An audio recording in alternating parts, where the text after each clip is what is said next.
আল্লাহ পাক রব্বুল আলামিন আল্লাহ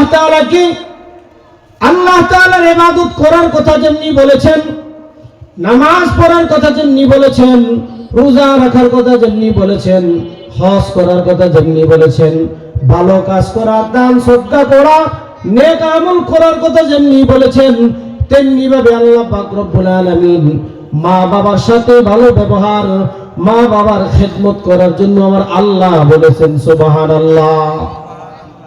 আমার যুবক ভাইরা, আল্লাহ পাক রব্বুল আলামিন আল্লাহ তাআলার ইবাদতের সাথে আল্লাহ তাআলা মা বাবার আনুগত্যের কথা উল্লেখ করেছেন। কত বড় গুরুত্বপূর্ণ বিষয় হলে আল্লাহর ইবাদতের পাশাপাশি মা বাবার খেদমতের কথা, মা বাবার সাথে ভালো ব্যবহারের কথা আল্লাহ তাআলা উল্লেখ করেছেন। আর বলে দিয়েছেন, আল্লাহ বলেন, ও কাযা রাব্বুকা আল্লা তা'বুদু ইল্লা ইয়াহু ওয়া বিল ওয়ালিদাইনি ইহসানা। আল্লাহ পাক রব্বুল আলামিন বলেন, ও কাযা রাব্বুকা, আমি আল্লাহ তাআলা তোমাদেরকে আদেশ করতেছি, নসিহত করতেছি, ওয়ার্ডার করতেছি। আল্লাহ বলেন, ও কাযা রাব্বুকা আল্লা তা'বুদু ইল্লা ইয়াহু, আমি আল্লাহ ব্যতীত অন্য কারো কোনো ইবাদত করবে না। তার মানে ইবাদত এমন একটা জিনিস যেটা আল্লাহর ছাড়া অন্য কারো করা যায় না। কথা বলেন ঠিক কিনা? আল্লাহ বলেন, আমি আল্লাহ ব্যতীত অন্য কারো কোনো ইবাদত করব না। ওয়াবিল ওয়ালিদাইনি ইহসানা, কিন্তু আমার ইবাদত করার পাশাপাশি তোমার মা বাবার সাথে সদ্ব্যবহার করতে হবে, মা বাবার সাথে ভালো ব্যবহার করতে হবে। জোরে কোন সুবহানাল্লাহ। ওই ভালো ব্যবহারটা কেমন হবে, সদাচরণটা কেমন হবে, আমার আল্লাহ তাআলা কিছু বিষয় উল্লেখ করে দিয়েছেন। আল্লাহ বলেন,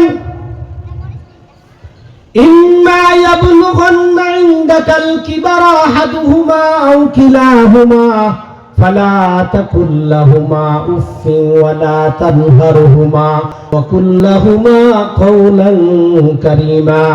ইম্মা ইয়াবলুগান্না ইনদাকাল কিবারা আহাদুহুমা আও কিলাহুমা, এর যুবক, তোর মা বাবা যখন বৃদ্ধ হয়ে যাবে, বয়স্ক হয়ে যাবে, ওই বয়স্ক অবস্থায়, বৃদ্ধ অবস্থায় যদি তুমি তোমার মা বাবা উভয়কে পাও, আও কিলাহুমা আহাদুহুমা, দুইজনের একজনকে যদি বৃদ্ধ অবস্থায় পাও, আও কিলাহুমা অথবা দুজনকে যদি পাও, তার মানে মা বাবার যদি একজনকে পায় অথবা দুজনকে পায়, বৃদ্ধ অবস্থায় বয়স হয়ে গেছে, বাবা এক কাজ করতে পারে না, মা কাজ করতে পারে না, মা এখন বয়স্ক হয়ে গেছে, বয়োবৃদ্ধ হয়ে গেছে, এখন আর কাজের শক্তি নাই, এখন সন্তানের উপরে নির্ভরশীল।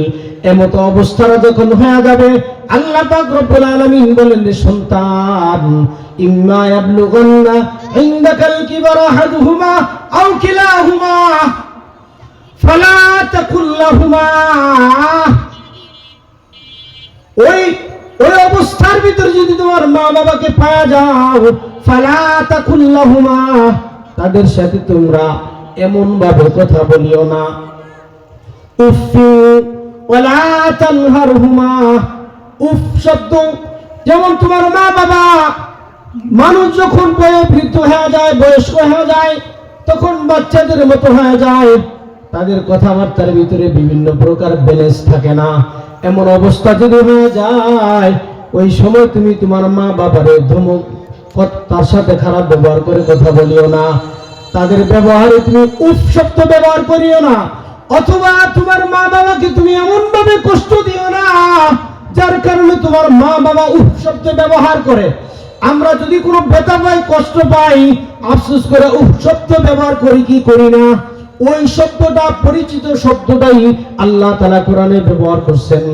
উফিন, উফ শব্দ আল্লাহ ব্যবহার করছেন, বলেছে, আল্লাহ বলেন, তুমি এমন ভাবে কথা বলিও না যাতে তোমার মা বাবা কষ্ট পায়, উফ বলে অথবা তুমি উফ বলো তাদের ব্যবহারে। এরপরে আল্লাহ পাক রব্বুল আলামিন বলেন, ওয়ালা তানহারহুমা, তোমার মা বাবারে ধমক দিও না। তাহলে কথাবার্তা বলার সময় সাবধানতা অবলম্বন করতে বলা হয়েছে। এবং ধমক দিতে না বলা হয়েছে।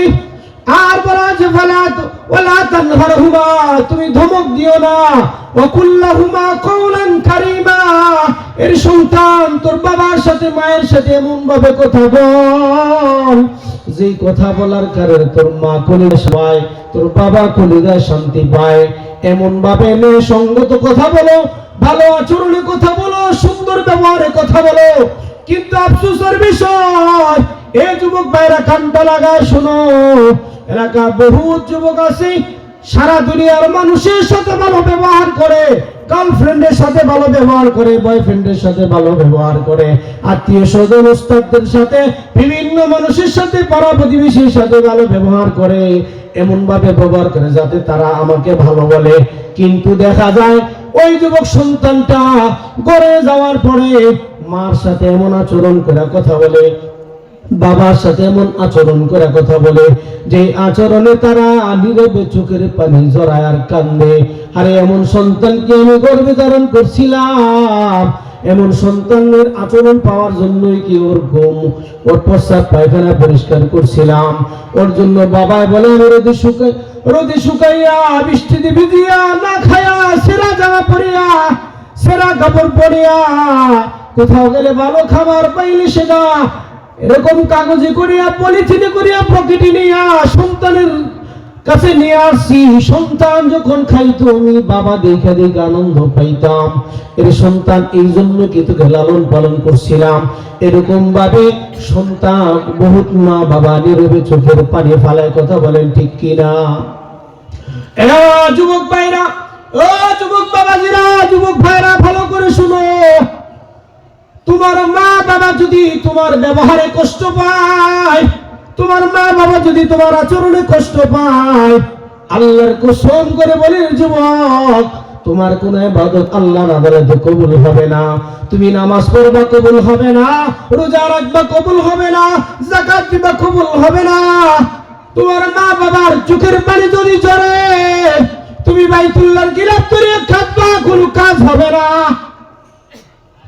এর যুবক, তুমি দান সদকা করবা কবুল হবে না।